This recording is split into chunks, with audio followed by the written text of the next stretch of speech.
你好，我是莹莹。你是不是很常听到这句话？马来西亚人呢没有车呢，就等于没有脚嘞。不管呢我们去哪里吃饭、买东西、上班或逛街，我们一出到家门呢就要开车。可是我们明明就看到了花了国家100亿的 MRT 一直在 highway 上开过来开过去，但是为什么呢？马来西亚人一毕业就非得要买车呢？为什么我们不能像国外的人每一天呢都很优雅、很漂亮的搭车上班，甚至还可能会发生浪漫的爱情故事？好啦，挤巴士跟挤地铁呢，在马来西亚是不会这么美的。重点呢是他们有选择，可是马来西亚人好像没有选择。今天我们哈莱德呢就要来破解为什么马来西亚人不买车就活不下去。这一切都是因为他，又是他，马哈迪。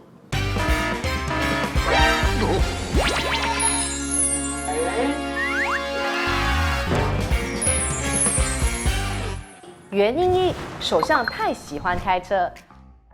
或许你已经开车开到习惯了，塞车塞到无感了，尤其是在KL 生活的大家，你懂的啦。但是呢，你知道吗？其实，在80年代以前虽然我们没有 MRT 或者是 LRT， 可是呢，不管是在槟城呢，或者是吉隆坡，我们都有不错的公共交通可以用。槟城呢，甚至还有电车可以搭。不过呢，千错万错，又是他的错。1981年，马哈迪当上了首相之后呢，马来西亚的公共交通就开始慢慢退化，甚至是崩坏。那不是我们说而已哦，连他们也是这样讲的。One man's obsession with the idea of a national car, which is now being turned around under international joint ownership, left Malaysia lacking an efficient public transport system. This was a serious obstacle to our ambition to achieve high income status and for Kuala Lumpur to be a world-class capital.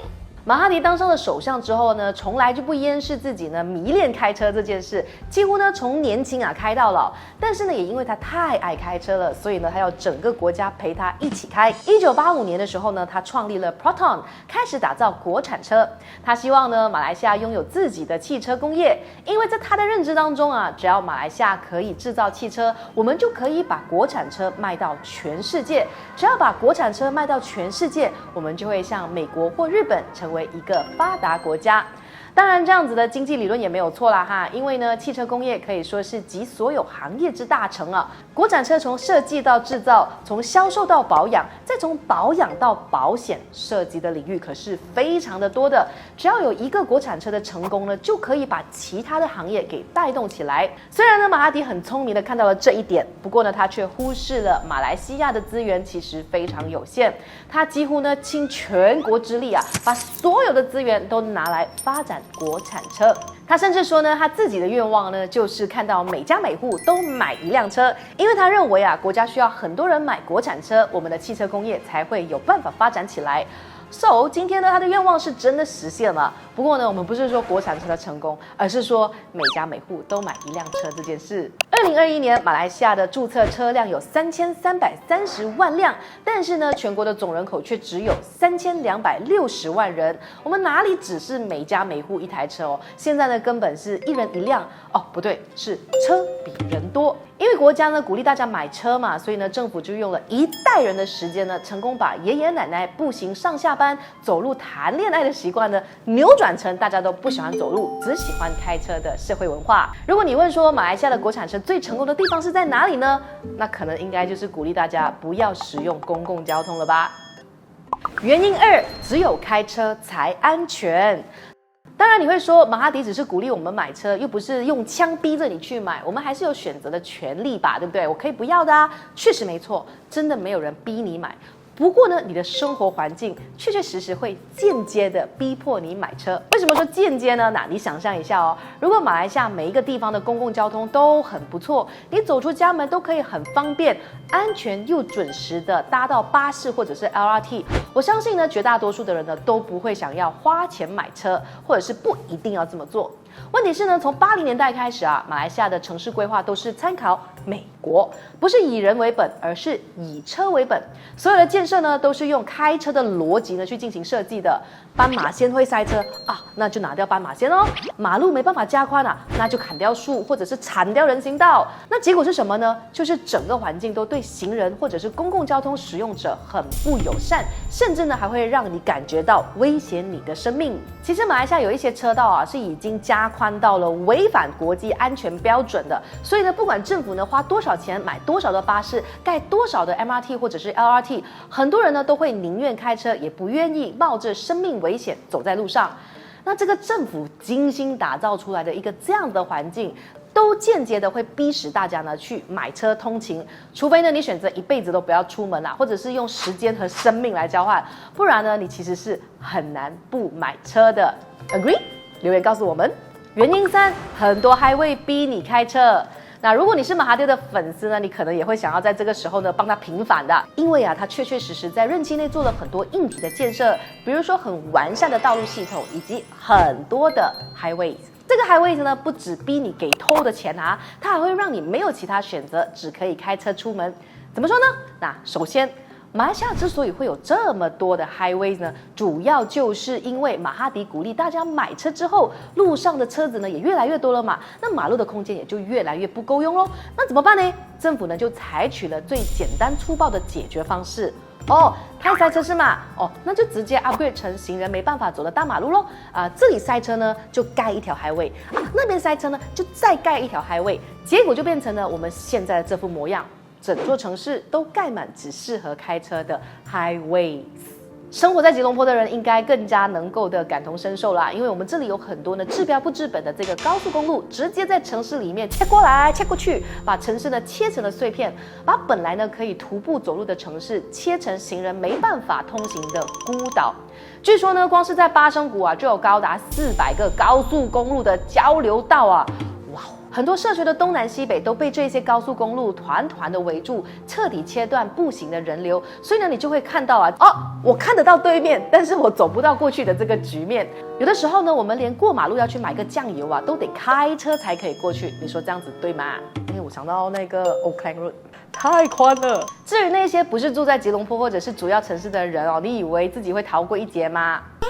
不一定因为呢，联邦政府呢，他们有一套通用的设计规格，所以呢，这反而造成了全国都盖出了鼓励开车而不鼓励走路的交通设施。下一次呢，当你再看到有很多的这些 highways 的时候呢，你以为我们国家哇很先进是吗？实际上可能呢要去思考 ，maybe 是相反的哦。原因4，先盖了才来想城市规划。我相信呢，有很多人去过新加坡嘛，那去到那边都会很羡慕新加坡的方便跟安全。就算你不开车，你还是可以很自由的到处去。那为什么马来西亚就是达不到新加坡的水准呢？首先，因为新加坡的土地政策不一样，所以呢，政府都会预先规划好行人的设施、公共交通，然后才来盖房子，一切都是有条不紊的。不过呢，马来西亚却是另外一回事。马来西亚主要是由发展商主导，发展商呢买了土地之后呢，先思考要卖怎样的房子，然后呢再跟政府来讨论一下交通的问题。通常呢都是用开车的逻辑，拓宽马路啦，或者是盖高速公路的方式来解决。就算现在我们已经有了 MRT 或 LRT， 但是呢这些捷运站呢，大多数时候呢都是发展商盖好了房子之后，政府才来思考要怎样把这个捷运站 fit 进去。那我们来看看新加坡的规划他们呢是先想好才来盖的，马来西亚呢就是先盖了才来想，所以结果是怎么样呢？就是巴士站或者是捷运站的地点都很不方便。虽然呢 MRT 是很漂亮啦但是只能够远观不能够亵玩焉。大家呢宁愿呢买车，也不愿意使用公共交通。原因5，政府部门不协调。最后呢，在这个部分我们就不要再只怪马哈迪一个人了因为呢，我们要怪整个政府。用“怪”这个字呢，看起来好像有点太 harsh， 对不对？那我们换一个说法，就是政府的制度不够完善，部门之间没有协调。我觉得这样子的一个感受呢，应该是所有过政府部门跑过程序的人都一定会非常认同的。你是不是认同？加1。那我不知道大家有没有发现呢？有很多时候啊，我们看到了吉隆坡的捷运站或者是中央车站盖得非常的富丽堂皇，可是呢，你一走到去外面呢，行人道就会破破烂烂，里面跟外面呢是2个世界，感觉呢从第一世界的国家直接 drop 到去第3世界。而且呢，如果你出门想要全程使用公共交通，巴士的这个资讯呢，或者是转站的这个衔接呢，都是非常非常不方便的，搞到最后呢，大家都宁愿自己开车。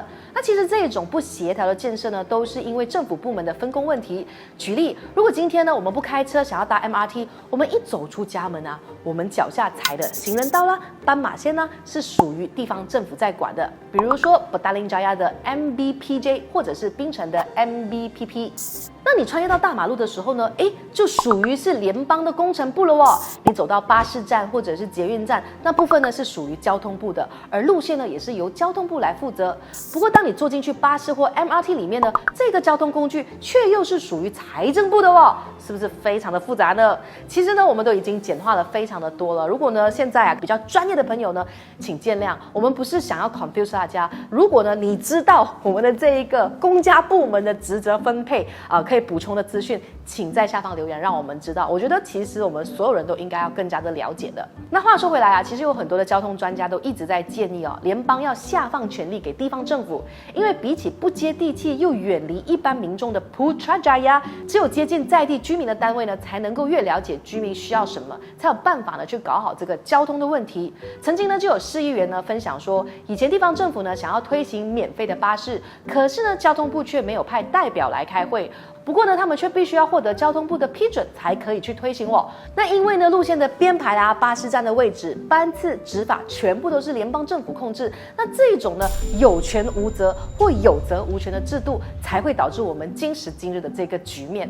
哇，讲到最后我都有点头痛。哎呀，反正呢，总的来说啊，如果我们不想要开车呢，想要有效率的去搭乘这个公共交通，我们就不应该只看到硬体的 MRT 漂不漂亮，因为其中呢牵扯的部门和细节是真的非常的多的，只要其中的一个环节做不好，就会把大家赶回私人轿车里面。好了，我们也不要一直说政府没做事了哈。联合政府呢已经意识到呢，要搞好交通就必须要跨部门合作，所以呢，他们也已经成立了跨部门内阁委员会，想要把不同的部门呢整合在一起，一起搞好交通的问题。或许某一天呢，马来西亚人就可以不买车，也可以很方便、很安全的生活下去。那其实呢，关于城市的问题呢，还有很多很多的因素，那我们没有办法呢一次在这一集里面讲清楚。那如果你发现这座城市呢有什么不正常的地方、很奇怪的规划，想要跟我们一起找答案的话呢，你都可以跟我们讲。那如果呢，我们觉得这一题适合做，适合帮大家整理角度的话，那我们荧光笔就会为大家来做这个专题报道比如说为什么我们的城市越来越大，可是生活机能却没有办法像日本、韩国或香港、台湾那么方便呢？ Why？ 应该有原因的吧？或者是为什么我们的城市好像很先进，可是却有很多地方都破破烂烂的？为什么我们去哪里都要开车30分钟以上，搞到外国人都吓死了？这一些课题哪一个是你有兴趣的呢？都欢迎在下方留言跟我们说。感谢你的收看，欢迎到各大平台 follow 我们，我们有短片啦，我们又有长片啦，我们又有 FB 和 IG 啦，都可以在各个平台呢找得到我们哦。那我是英英，Hi，我们下一支影片再见。